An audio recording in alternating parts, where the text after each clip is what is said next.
Bonsoir à tous et bienvenue dans ce nouveau numéro du 7-8 Société. Ce soir, nous allons parler d'un paquet, entré en vigueur officiellement le 20 mai. Je parle bien sûr du paquet neutre de cigarettes, la nouvelle mesure phare du projet de loi santé du gouvernement pour lutter contre le tabagisme. Objectif, décourager les plus jeunes et les Français en général de fumer.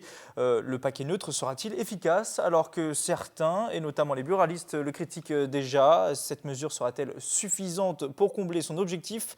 Faut-il l'accompagner par une hausse du prix du paquet ou un soutien à la cigarette électronique? Pour répondre à ces questions, trois invités sur le plateau.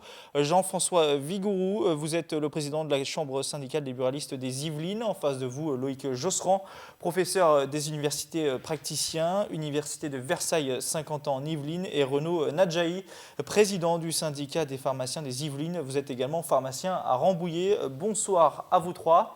Et avant de vous donner la parole, messieurs, on va voir à quoi ressemble ce nouveau paquet neutre à l'écran. Vous le voyez s'afficher normalement, voilà. Couleur et format unique, pas de logo, nom de la marque réduit, message sanitaire agrandi. Jean-François Vigouroux, vous êtes vous-même buraliste à Morpa, et votre fédération s'oppose à ce projet de paquet neutre. Qu'est-ce que vous inspire ce paquet ? Qu'est-ce qui vous gêne dans ce paquet concrètement ? Pour nous, le plus difficile, ça va être de la mise en place et de travailler avec, parce que je ne sais pas si vous imaginez tous les paquets identiques, avec bien sûr la marque qui sera cachée dans le linéaire, c'est surtout très compliqué. Mais je tiens tout de suite à dire que la Confédération n'est pas contre la santé publique, on est pour, si vous voulez. On est pour, s'il faut trouver des solutions, il faut en trouver, mais il faut qu'on ne soit pas cavalier seul au niveau de l'Europe, quoi. Ça veut dire que sur l'effet annoncé de réduire drastiquement la consommation de tabac, vous dites peut-être, mais c'est sur la forme que ça se... Non, je ne crois pas. Enfin, on verra surtout, grâce à ce nouveau paquet neutre, l'incidence du tabac qui vient de l'étranger, quoi. Alors, vous parliez d'Europe. Le problème, c'est quoi? C'est qu'en France, on est les seuls à faire cela. On sera le seul à faire le paquet totalement. Alors, il y a l'Angleterre, je crois, qui a débuté en même temps, mais quoi qu'il arrive, on sera la France et l'Angleterre, et vous dites que forcément, on va plus se tourner, les Français qui sont frontaliers, vers... C'est-à-dire que on n'a pas une politique européenne identique. L'Europe demandait de faire 65% de mentions sanitaires. Et nous, on demande à toujours faire plus. En France, de toute manière, c'est jamais assez. Il faut toujours. Je ne pense pas que ça sera la solution qui fera baisser la consommation de tabac, surtout chez les jeunes. Loïc Josserand, en qualité de spécialiste, professeur de santé publique, également membre du comité national contre le tabagisme. Que pensez-vous de cette instauration du paquet neutre que vous soutenez officiellement, vous ? Le paquet neutre est une très bonne solution. Enfin, forcément, je ne peux pas être du même avis que la Confédération des buralistes, c'est évident. Le paquet neutre est effectivement une vraie réussite en matière de santé publique. C'est un élément fort, c'est quelque chose qui vise, et c'est là qu'il ne faut pas se tromper, ça vise avant tout les jeunes. Il faut bien voir que les jeunes, ceux qui sont les consommateurs de demain. L'industrie du tabac a besoin des jeunes, sachant que 1 sur 2 de ces consommateurs va disparaître de sa propre consommation de tabac. Il faut forcément remplacer en permanence les consommateurs qui disparaissent. Donc, la meilleure façon de les attraper, aujourd'hui, c'est le paquet. Le paquet, c'est un élément publicitaire absolu. Il faut savoir qu'un fumeur montre en moyenne par an, un fumeur d'un paquet par jour, montre 7000 fois son paquet par an. Donc c'est quelque chose, 7000 fois quand on sort. Donc c'est un élément publicitaire, c'est un élément attractif, ça attire les jeunes. Ils s'échangent sur Twitter ou sur d'autres réseaux sociaux des photos de leurs paquets, ils se collectionnent. Enfin voilà. Donc aujourd'hui, l'élément de publicité qui subsiste de façon en dehors des points de vente, c'est le paquet. Et donc c'est normal qu'on s'adresse aujourd'hui et qu'on aille aujourd'hui chercher le paquet neutre et qu'on aille dans ce sens-là. C'est quelque chose de très fort, de très efficace. On n'est pas les seuls au niveau européen. Il y a l'Angleterre, il y a l'Irlande, il y en a d'autres qui réfléchissent, la Norvège. L'Australie a déjà largement été dans ce sens-là. Ils ont réglé. On peut pas voir. Ils ont réglé des Vous avez bien vu que sur l'Australie, problématiques. ils pensaient que ça allait remédier Ça n'a rien fait du tout. Ah bah si. Ouais, Non, Le non, jeu vous pouvez sera pas terminé, dire- puis on vous va pouvez pas rebondir dire- sur l'Australie tout Vous de pouvez suite, pas tout de dire, suite vous derrière. pouvez pas dire que ça n'a rien fait. Hein. Ça n'a pas Alors, donné les juste chiffres la attendus. prévalence. On place la le débat. prévalence- L'Australie, c'est le premier pays à avoir proposé le l'Australie paquet neutre en est 2012. le pays qui, en décembre 2012, a instauré le paquet neutre. Au prix d'un combat sans nom face à l'industrie du tabac, qui a attaqué l'État australien, qui finalement a perdu. Voilà. Mais qui a néanmoins des résultats. On ne peut pas le nier. Aujourd'hui, on ne peut pas le nier. On va donner la parole aussi à Renaud Nadjaï. Votre point de vue à vous sur ce paquet neutre? On parlait de l'effet marketing. Est-ce que déjà cet effet-là est important pour les jeunes? Est-ce que c'est vraiment attrayant de voir un paquet rouge ou bleu et c'est pour ça qu'on fume principalement? Vous savez, quand on voit un cow-boy derrière une marque connue de cigarettes, c'est l'esprit d'appartenance, c'est devenir grand, c'est de faire comme les autres et fumer, y compris pour nous autres qui avons fumé ou qui fumons encore. Au démarrage, c'était de faire grand. Donc de faire grand, d'appartenir à une caste. Voilà. Donc je crois, moi, pour revenir sur la notion même du paquet neutre, que tout ce qui ira dans le sens de la santé publique est quelque chose de très bien. L'augmentation du prix du tabac, alors certes, nos collègues buralistes, à chaque fois, effectivement, parce qu'il y a une entreprise derrière et qu'il y ait une défense professionnelle, ça me semble normal, mais le sujet numéro 1, c'est quand même la santé publique. Pourquoi aujourd'hui, où tout se met en œuvre pour donner de la vie à la vie, pour essayer de vivre le plus longtemps possible, pourquoi s'empoisonner volontairement?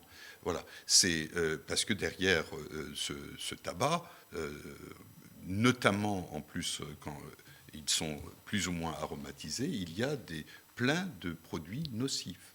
Jean-François Vigouroux, vous avez entendu les arguments des professionnels de la santé. Qu'est-ce que vous répondez?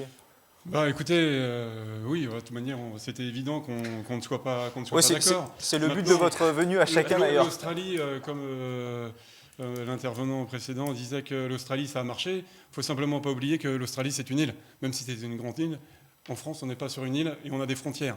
Alors oui à une taxation supérieure, il n'y a pas de problème. On peut nous inventer ce qu'on veut. Vous me dites paquet, comme notre cher ministre, à 10 €, pourquoi pas, mais tout le monde à 10 €. C'est tout ce qu'on demande. On veut que tout le monde soit pareil. Quand vous voyez que nous, on le paye 7 €, que d'autres, c'est 6,20 €. Regardez en Allemagne. En Allemagne, ils ont encore droit à publicité sur le tabac. Et pourtant, il y a moins de jeunes qui fument que nous. Donc, il faut plus peut-être de la prévention.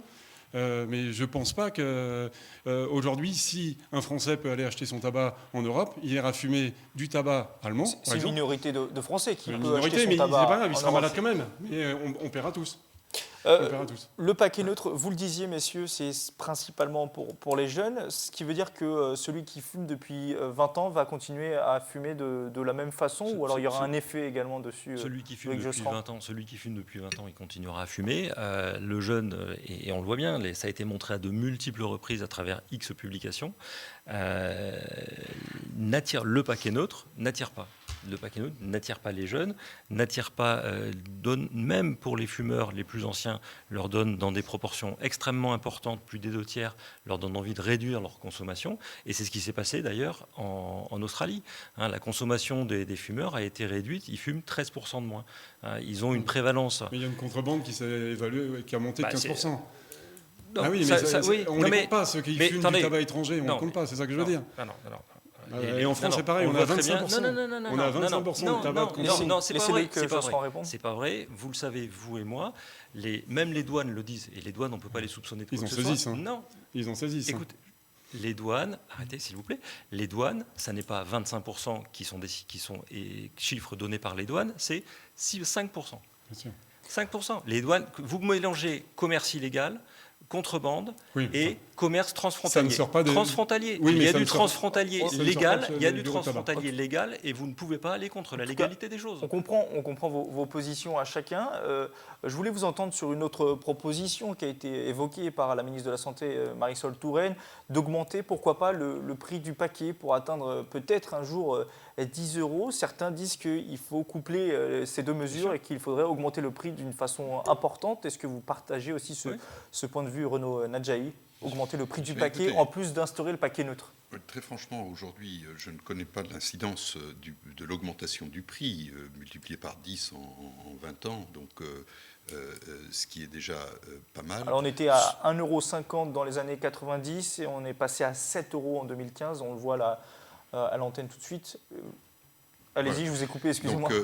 Mais en fait, si vous voulez, il y a deux sujets. C'est premièrement comment empêcher les plus jeunes de commencer et comment sevrer les plus âgés qui sont déjà dans un parcours tabagique. Voilà. Les deux sujets de santé publique, c'est ces deux-là. Et est-ce que autour de ça, vous l'avez dit, peut-être un peu de prévention, peut-être aussi de la prise en charge plus musclée, j'allais dire, dans tous les sens du terme, c'est pas uniquement financier et économique, autour des fumeurs aujourd'hui qui, encore une fois, malheureusement, se retrouvent avec des pathologies qui sont... Qu'est-ce que vous appelez une prise en charge plus musclée? Plus musclé, psychologiquement, d'accompagnement, d'échange, peut-être une prise en charge aussi au niveau du sevrage tabagique en règle générale. Alors moi, j'ai été parmi ceux qui râlaient, notamment avec l'interdiction de fumer dans les lieux publics. Et ben aujourd'hui, je trouve que c'est très bien pour tout le monde, et c'est surtout très bien pour mes enfants. Il faut s'y adapter. C'est surtout très bien pour mes enfants. Voilà, donc, et quand vous voyez les petites cabines aux États-Unis, les fumoirs à droite et à gauche, et que vous voyez l'opacité de l'air, et qu'on imagine ça dans nos poumons, donc on peut se poser des questions. Et encore une fois, par contre, il faut avancer de façon égalitaire pour tout le monde, et que certains qui ont pour métier cette distribution-là ne doivent pas être les seuls payeurs en bout de chaîne. Jean-François Vigouroux, quand vous entendez la ministre de la Santé évoquer éventuellement une augmentation du prix du paquet, elle n'a pas fixé de date ni d'augmentation, mais beaucoup de spécialistes disent que c'est le moyen le plus efficace avec le paquet neutre pour faire baisser la consommation de tabac. Là aussi, j'imagine que... baisser les volumes, ça c'est sûr, c'est certain. Maintenant, celui qui a envie de fumer, il fumera toujours. Il fumera toujours. Donc, même avec un paquet à 10, 15 ou 20 euros. En tout cas, à 10 euros, il fumera toujours.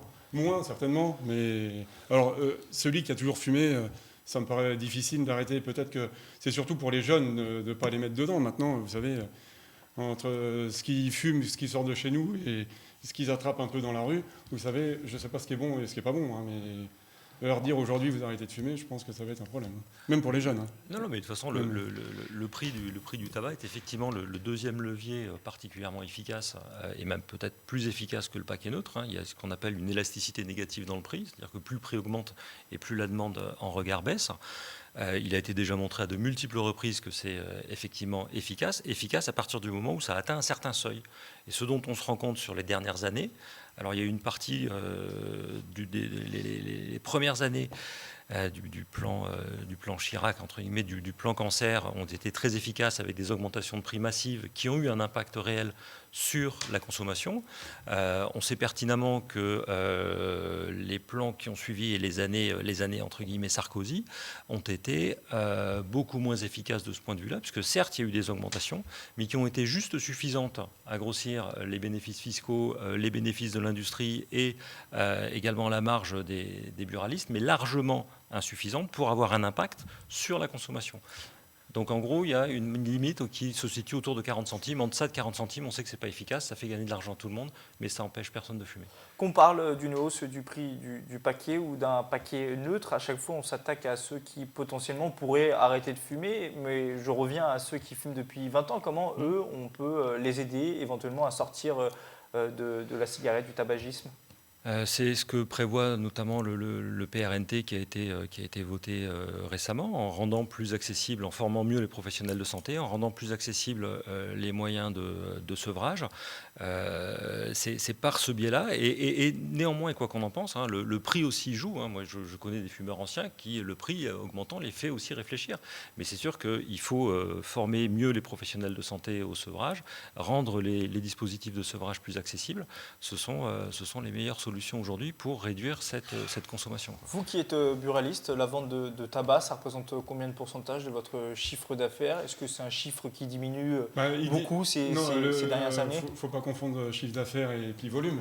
Donc dernièrement, les chiffres qui étaient à la baisse stagnent maintenant, mais il y a surtout le plan Vigipirate et le renforcement frontière qui a aussi un peu stoppé l'hémorragie. Mais bon, ça a une part importante dans l'économie de l'entreprise en tout cas. Parce qu'il ne faut quand même pas oublier qu'on a des salariés. Et bon. Est-ce que tous ces plans-là vous poussent à dire on souhaite notre mort aujourd'hui? Oui, et puis comme le disait tout à l'heure le monsieur, c'est qu'on est le dernier maillon de la chaîne. Alors à chaque fois, on stigmatise, quoi. C'est le buraliste, c'est le vendeur de mort, etc. Le monsieur disait c'est pour augmenter nos marges. On n'augmente pas nos marges, on augmente nos commissions. C'est parce qu'on est commissionné sur un paquet à de 7 euros, il y a combien d'euros, de centimes d'euros qui vous reviennent à vous? 45 à 50 centimes sur un paquet. 8 à 10%, 7% sur le tabac, donc, finalement, 1% qui est prélevé à la une source. hausse du prix du paquet de cigarettes, ça peut être quelque part bénéfique pour vous. Une hausse, oui. Mais... Une hausse, c'est ce que je vous dis, c'est qu'on va baisser en volume. Peut-être qu'on va baisser en volume pour gagner un peu moins, mais pour limiter la casse. Mais ce qu'on veut, nous, c'est que mettez-le à 10 euros demain, pas de souci, mettez-le partout. Que les gens ne soient pas tentés d'aller à l'étranger. Ce que vous oubliez quand même, de préciser, c'est qu'il y a également des plans d'avenir qui ont été décidés, qui ont quand même aussi financé largement l'industrie, le monde des buralistes, pour justement, dans un premier temps, et ça c'est ce qui avait été décidé au début des années 2000, pour contrebalancer la perte possible en termes de chiffre d'affaires pour vous, il y avait ce plan d'avenir qui prévoyait justement de compenser la baisse potentielle. Cette baisse n'est pas forcément intervenue de cette façon-là. Derrière, il y a eu un deuxième plan d'avenir qui est arrivé. Ça fait, je crois que les buralistes ont été destinataires de quasiment 2,5 milliards d'euros. Donc il y a un troisième plan qui est en cours, qui va s'arrêter juste fin 2016 pour être négocié juste avant les présidentielles, de façon à avoir une marge là aussi. Même la Cour des comptes pense que c'est pas forcément. Tout ça n'est pas forcément. Je voudrais évoquer maintenant avec vous une autre facette du débat et de cette loi santé et de cette lutte contre le tabagisme, la e-cigarette ou la cigarette électronique. Il sera désormais interdit d'en faire la publicité. Est-ce que c'est une bonne chose aussi de durcir la loi sur ce sujet-là, alors que certains disent, même des spécialistes, que la e-cigarette, c'est un moyen de sortir du tabac dit classique et que c'est aussi un moyen de lutter contre le tabagisme? Oui, aujourd'hui, des produits pour le sevrage tabagique, il y en a un certain nombre avec un apport en nicotine, puisque finalement on devient addict à ce produit-là. Et la deuxième addiction, c'est le geste. Donc si on favorise le geste et qu'on maintient le geste de fumer et de continuer à utiliser cet outil, qu'il soit électronique ou pas, eh bien, je pense qu'on a fait encore une fois que la moitié du chemin. Est-ce qu'il y a intérêt à chercher le zéro tabac ou alors plus le moins de tabac? Vous savez, aujourd'hui, il y a une vraie question, et aujourd'hui, les pharmaciens en particulier, et l'Ordre national des pharmaciens interdit la commercialisation de la cigarette électronique. Pourquoi? Parce qu'on ne sait pas ce que ça donne. Parce qu'on n'a pas suffisamment de recul, parce qu'il y a un certain nombre de mélanges qui sont faits avec une sécurité, et je voulais quand même aussi, puisqu'on parle de ça, de parler aussi de la sécurité, parce que le tabac, certes, c'est un produit dangereux, mais on est dans un circuit en France qui est un circuit encadré, et il y a de la sécurité, il y a de la responsabilité de la part des buralistes qui ne vendent pas à n'importe qui, n'importe comment, ça leur est imposé, et derrière, il y a de l'économie. Ça a été dit tout à l'heure, donc tout ça, ça fait un beau mélange. Autour de la cigarette électronique aujourd'hui, et les produits que l'on met dedans et que l'on inhale, il ne faut pas oublier que les poumons, c'est quand même un des organes qui absorbe le mieux toutes les saloperies. Hein. C'est vrai ou pas? Complètement. Voilà. Donc, inhaler quelque chose, vous savez, de temps en temps, on dit ça sent mauvais, oh là là, je me mets un mouchoir, et là, on avale une fumée de je ne sais trop quoi, on dit de l'eau, mais moi j'attends. Jean-François Vigouroux, votre réaction sur cette cigarette électronique? Je suis tout à fait d'accord. On aura les méfaits de ce produit-là dans quelques années, dans 10 ans. Ça se trouve, on se dira peut-être même, c'est plus dangereux que la cigarette. parce que ça fera peut-être du mal sur d'autres organes, enfin, en tout cas les poumons, c'est sûr, parce que mettre de la vapeur d'eau avec des produits dans les poumons, je ne sais pas si ça a été bon qu'à un moment ou à un autre, mais je pense pas. Là. C'est quelque chose qui marche bien, par exemple, dans votre, On le fait parce chez que vous, dans votre bureau de tabac c'est pas un grand chiffre. Ça a démarré très fort, et puis beaucoup, on va dire que sur 10 qui achetaient une cigarette électronique, il y en a 5 qui l'ont laissé dans la table de nuit, quoi. Donc, et puis sur les 5 restants, ça leur a permis quand même à pas mal de baisser en cigarettes. Maintenant, est-ce que c'est un bienfait ou il va y avoir une compensation du mal par un autre? Je ne sais pas. Loïc Josserand, votre point de vue sur la cigarette électronique, est-ce qu'il faut aussi la cibler, l'interdire? On est même du coup d'accord avec monsieur, quoi. Moi, je suis loin d'être un grand adepte de la cigarette électronique. Hein. Effectivement, on ne sait pas où ça va amener. On ne sait pas, même si les fabricants jurent leur grand Dieu que c'est fabriqué de façon sécurisée, de façon convenable, etc., qu'il n'y a aucun risque particulier, que ça n'est que de la vapeur d'eau dans laquelle on ajoute quelques trucs qui ne protègent, qui ne posent aucun problème d'un point de vue de santé.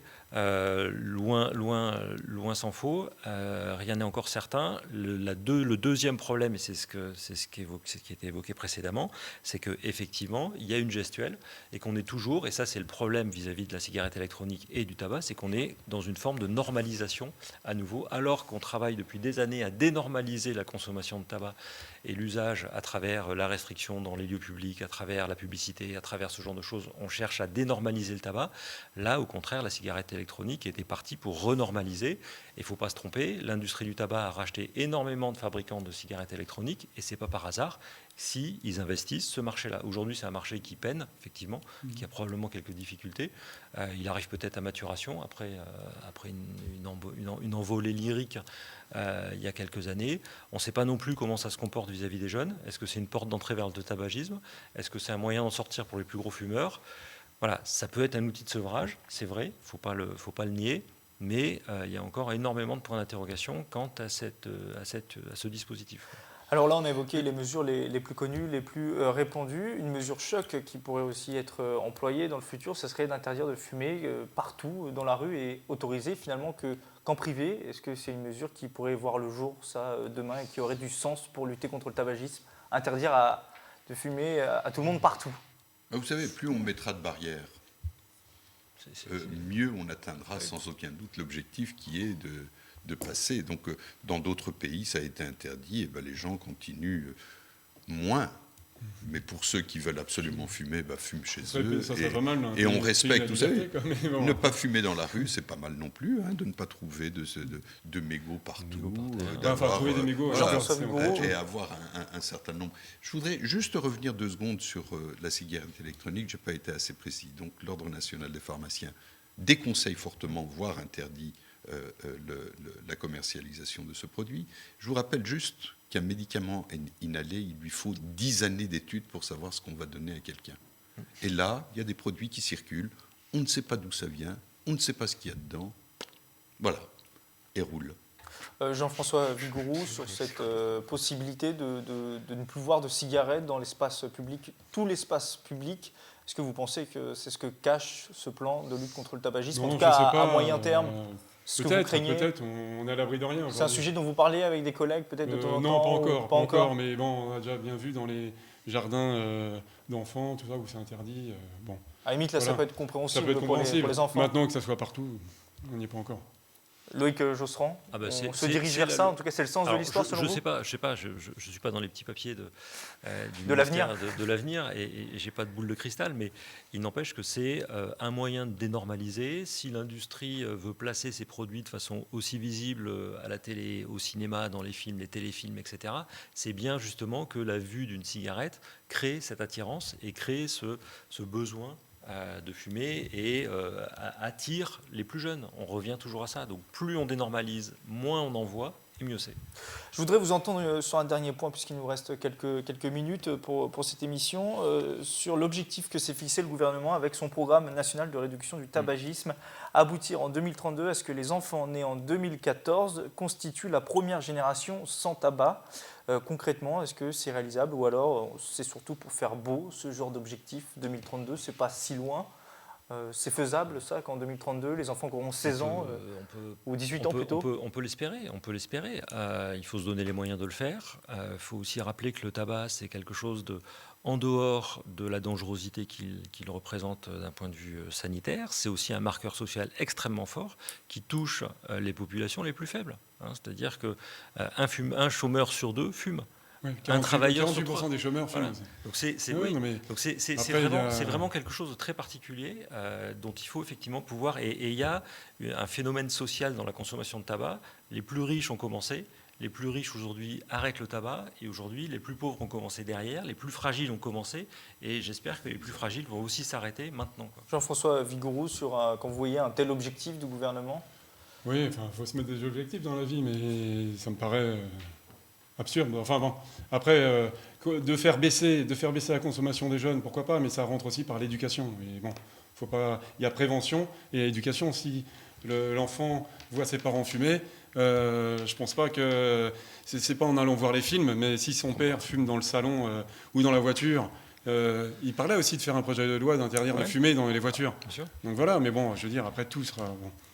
Ça me paraît la tellement. La voiture, c'est un univers clos. Dans Oui, non, mais je reviens pas là-dessus. Je reviens pas. Je veux dire par là, mais. On pourra refaire éventuellement une émission dessus, puisqu'on arrive à la fin de cette émission. Merci à vous trois d'avoir répondu à toutes ces questions et d'avoir participé à cette émission. Vous pouvez retrouver justement cette émission en podcast sur tvfil78.com. Bonne soirée à tous.